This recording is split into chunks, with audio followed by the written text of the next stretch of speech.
in spite of Yes. the disconnected covenant. Is anybody listening? Yes. Now, when I turn 15, I get into a relationship with someone that is 10 years my senior. Because her covenant wasn't right with who she had been with prior to me. I know it's confusing. Is it confusing, Mr. Williams, or not?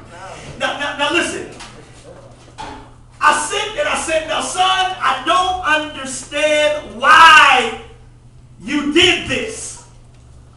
But it took my wife to bring it back to my remembrance. She said, you know what, he's you all over again. And there is something to be said about generational curses. Right on the money. When your covenant is messed up, you open doors to curses that you cannot handle. Now listen, we spoke about Leah, but now we did not speak about Jacob, who was Leah's husband. Now watch this. Leah's husband. Jacob, heel catcher, trickster is his name. The second of twin sons, born to Isaac and Rebekah, steals his brother Esau's birthright, deceitfully obtains his father's blessing to secure the birthright. You listening to me? Out of this union, you got one deceitful son named Jacob, married and joined to Leah in a deceitful manner.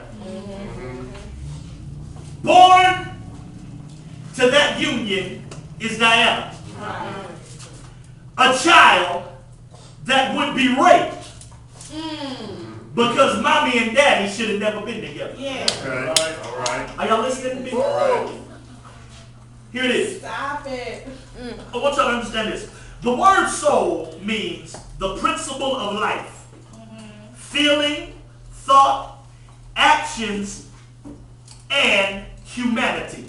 The principle of your life, the principle of your feelings, the principle of your thoughts, the principle of your actions, and the principle of who you are as a human. That's what it means. It is regarded as a distinct entity, watch this, separate from the body, and commonly held to be separable in existence from the body, the emotional part of human nature.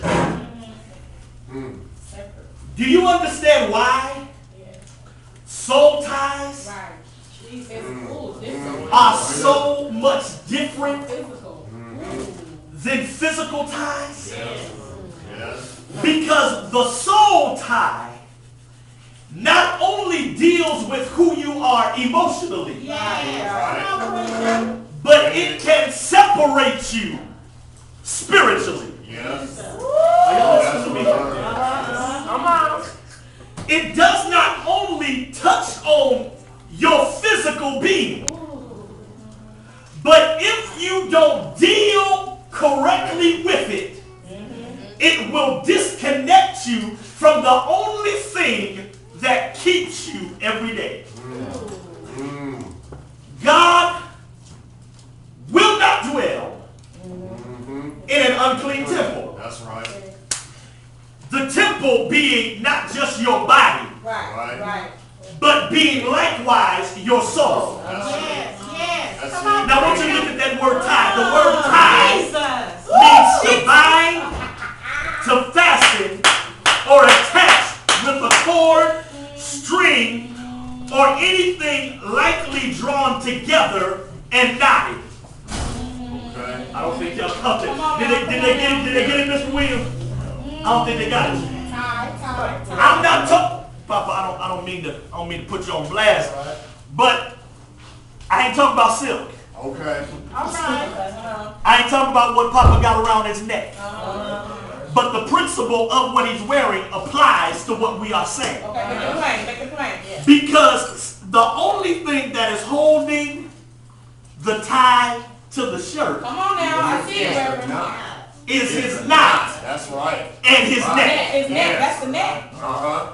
Be careful what you knot around your neck.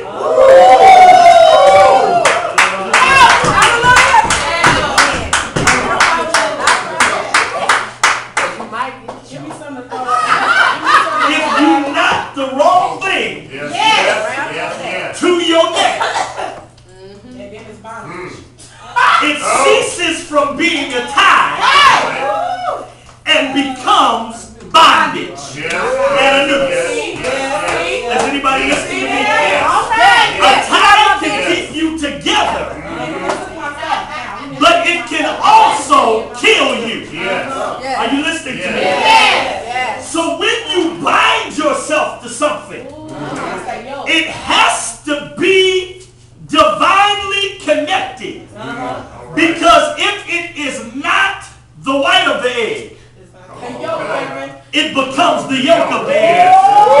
Are you listening to me?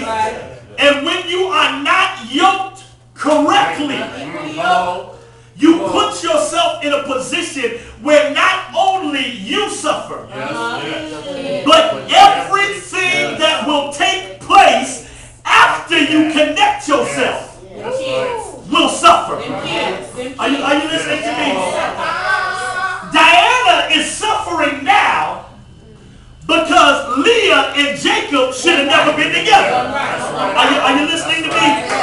It was deception that brought them together. And out of deception was a child born. Are you listening? So what we need to really focus in on is this. What exactly is an ungodly soul tie? Let me tell you what a godly soul tie is. A godly soul tie is marriage between you and God,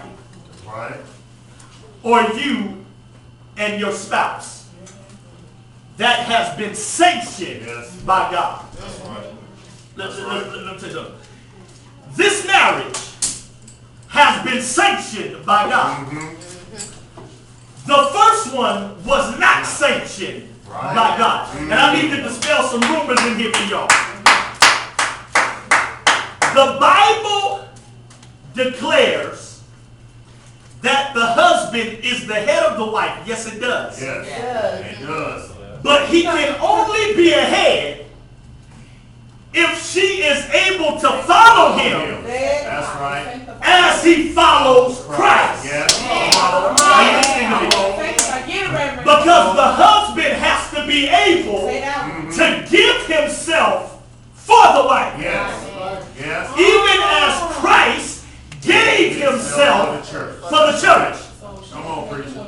If your ties are not connected through spiritual bonding, then you will not be connected to somebody that will give himself to you. That's right. All right. The same way Christ gave himself to the church. The problem is there's a lot of giving, but it ain't the right kind of giving. Now watch it. Watch it.